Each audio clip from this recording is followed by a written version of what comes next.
व्यावसायिक शिक्षण आणि वैद्यकीय शिक्षण हे पूर्ण वेगळं असतं हे मला पहिल्या दिवसापासून कळायला लागलं. जसे 4 पिलर असतात आपल्या कुठल्याही व्यवसायाचे. One is your manpower, second is your system, third is your finance आणि fourth is your sales and marketing. ते 4 पिलर आपल्याला नेहमीच ती गोष्ट करायची असते. मी ज्यावेळेस माझ्या पेशंटशी बघत असतो त्यावेळेस मी माझं काम करतो आणि ते 100% सेवाभावीच असतं. पण ज्यावेळेस मी मॅनेजिंग डायरेक्टरच्या खुर्चीमध्ये असतो त्यावेळेस मला बॅलन्स शीट बघायचं असतं, त्यावेळेस मला फिगर्स बघायचे असतात. ओके, प्रत्येकाचा रोल आहे.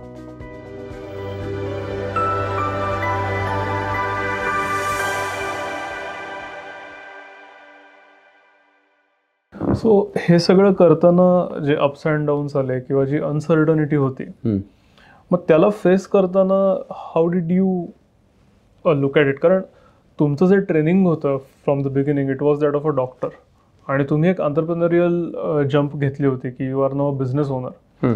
डॉक्टर म्हणून तुम्ही ज्या गोष्टी करू शकत होत्या त्या करू शकत होत्या, पण बिझनेस म्हणून तुम्हाला ज्या ज्या ॲडिशनल गोष्टी कराव्या लागल्या किंवा ज्या ॲडिशनल रिस्क घ्याव्या लागल्या, मग ते सगळं तुम्ही मॅनेज कसं केलं या पूर्ण प्रवासामध्ये? नाही, आता हे बघा, ज्यावेळेस मी म्हटलं की मी हॉस्पिटल केलं तर ते हॉस्पिटल कुठल्या गोष्टीसाठी केलं? माझ्या वैद्यकीय अडचणीसाठी केलं. म्हणजे मला जे करायचं होतं ते मी करू शकत नव्हतो म्हणून मी ते केलं.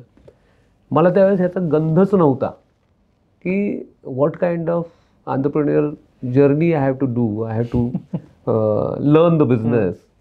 तोपर्यंत मी एक इंडिव्हिज्युअल प्रोप्रायटरी लेवलला काम करत होतो आणि आता मी मोठा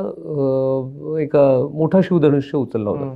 म्हणजे जसं प्रायव्हेट लिमिटेड कंपनी रजिस्टर केली मी आणि त्याच्यानंतर हे हॉस्पिटल उभं झालं. तर त्यावेळेस मल्टीस्पेशालिटी हॉस्पिटल, 100 बेडचं मल्टीस्पेशालिटी हॉस्पिटल जिथे 1,200 लोक कामं करणार आणि जवळपास माझ्याबरोबरचे जे असोसिएट कन्सल्टंट होते जवळजवळ 20-25 तर सुरुवातीला होते आणि नंतर ती संख्या जवळजवळ 70 वर गेली. मग हे सगळं करत असताना व्यावसायिक शिक्षण आणि वैद्यकीय शिक्षण हे पूर्ण वेगळं असतं हे मला पहिल्या दिवसापासून कळायला लागलं.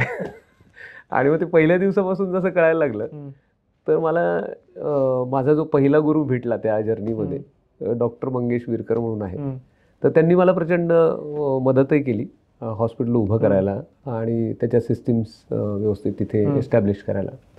बट समहाऊ तो प्रवास फार मोठा टिकला नाही. He had to leave for his personal responsibilities आणि म्हणून ते लवकर तिथून त्यांनी रजा घेतली. देन अगेन मला परत एका नवीन संकटाला सामोरं जावं लागलं की एक जवळचा मित्र जो मला गाईड करत होता तो आता मला त्याच्यातून म्हणजे मला एकटं टाकून जाणार होता. आणि बाकीचे फॅमिली मेंबर्सने मला सपोर्ट दिला होता सगळ्यांनी, पण कुणालाच व्यावसायिक एक्झिक्युशन लेवलला कोणाला, कारण प्रत्येकाने प्रोप्रायटरी लेवलला त्यांची प्रॅक्टिस केली होती, तर तसं बॅकग्राऊंड नव्हतं. मग देन आय जॉईंड क्रिझॅलिस. म्हणजे मनीष गुप्ता सर आहेत माझे मेंटर. तर त्यांचा एक प्रोग्राम मी जॉईन केला, the game of business.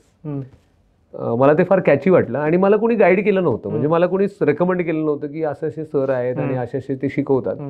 I was just looking for a solution की अशा प्रकारचं काही आहे. आणि त्यावेळेस म्हणजे माझ्या कॉलेजच्या टायमिंगमध्ये आमचं इंटरनेट फार म्हणजे स्लो, असं तासन तास वाट बघायचं असं होतं. आणि कुठे ज्यावेळेस हॉस्पिटल एस्टॅब्लिश झालं त्यावेळेस ते 2G वगैरे ज्या गोष्टी आल्या होत्या तर त्याच्यामुळे थोडीशी कमी म्हणजे कनेक्टिव्हिटी वाढली होती आणि त्यामुळे कनेक्टिव्हिटीमुळे ती गोष्ट माझ्या समोर आली, द गेम ऑफ बिझनेस. आणि मला वाटलं हेच गोष्ट मला करायची. आणि मग मी सरांना भेटलो आणि तो प्रोग्राम सुरू केला. तर ऑथेंटिक जे बिझनेस एज्युकेशन मी शिकलो तर ते मात्र मनीष गुप्ता सरांकडून शिकलो. आणि मग तिथून मग तो आपण म्हणू साचेबंद एकदम जी प्रॅक्टिस असते किंवा ते एक्झिक्युशन करायचं प्रयत्न मी सुरू केला. अजूनही करत आहोत आणि अजूनही त्यात खूप साऱ्या गोष्टी आहेत ज्या शिकायच्या बाकी आहेत किंवा आपण पदोपदी शिकतच असतो.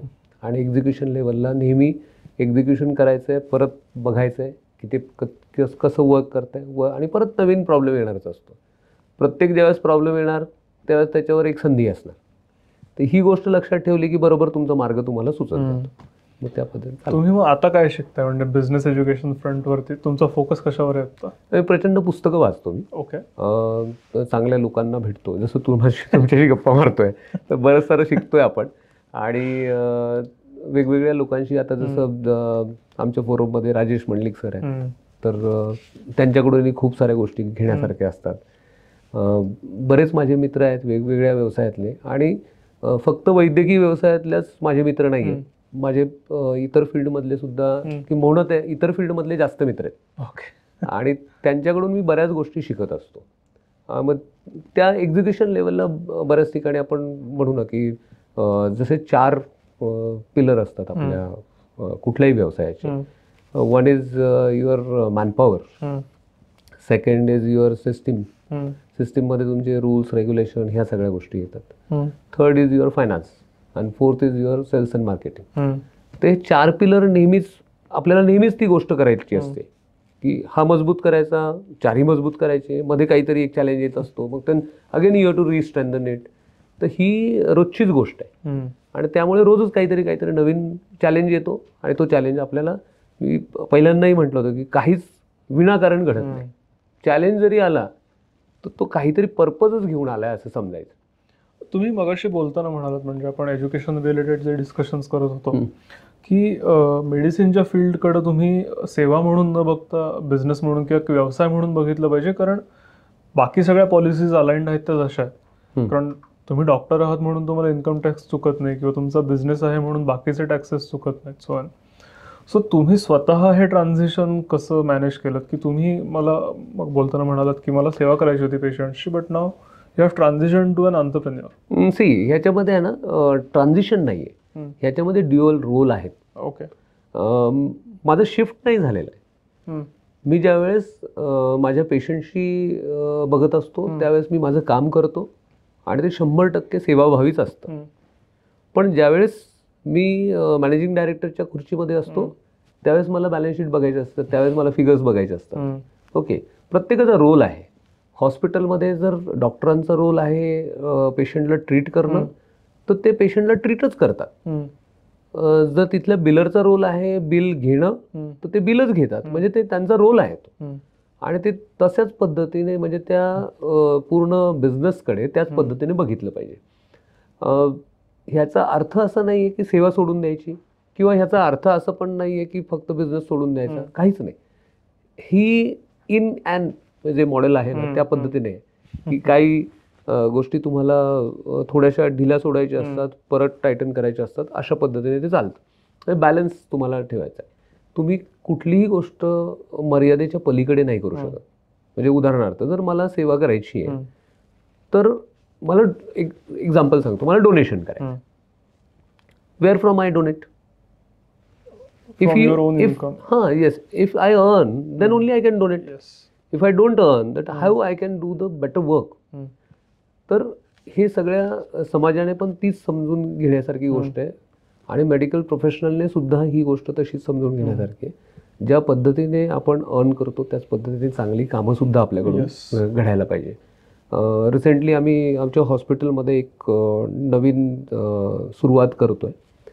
त्याच्यामध्ये बरेच सारे जे रुग्ण असतात, हॉस्पिटल बिल सेटल करताना तुम्ही जर बघितलं तर बऱ्याच लोकांची इच्छा असते हॉस्पिटलमध्ये डिस्काउंट मिळावा. म्हणजे कुणालाही वाटतंच ना की थोडंसं डिस्काउंट मिळावं.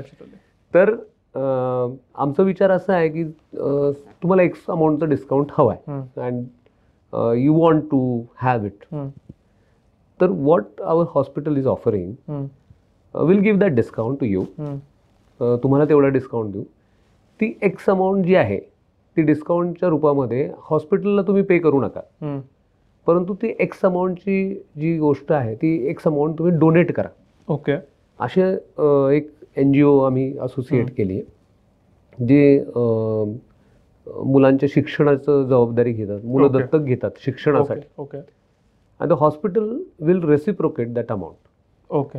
म्हणजे जर मी तुम्हाला डिस्काउंट दिला 100 रुपयाचा, 500 रुपयाचा, तर hospital will add up 500 rupees again. Okay. म्हणजे त्या NGOला इफेक्टिव्हली 1000 रुपयाचं डोनेशन. बरोबर. म्हणजे मी तुमच्या जोडीने आपण डोनेट करून काम करूया. तर अशा पद्धतीने एक पहल करायचा आम्ही विचार केला. That is nice.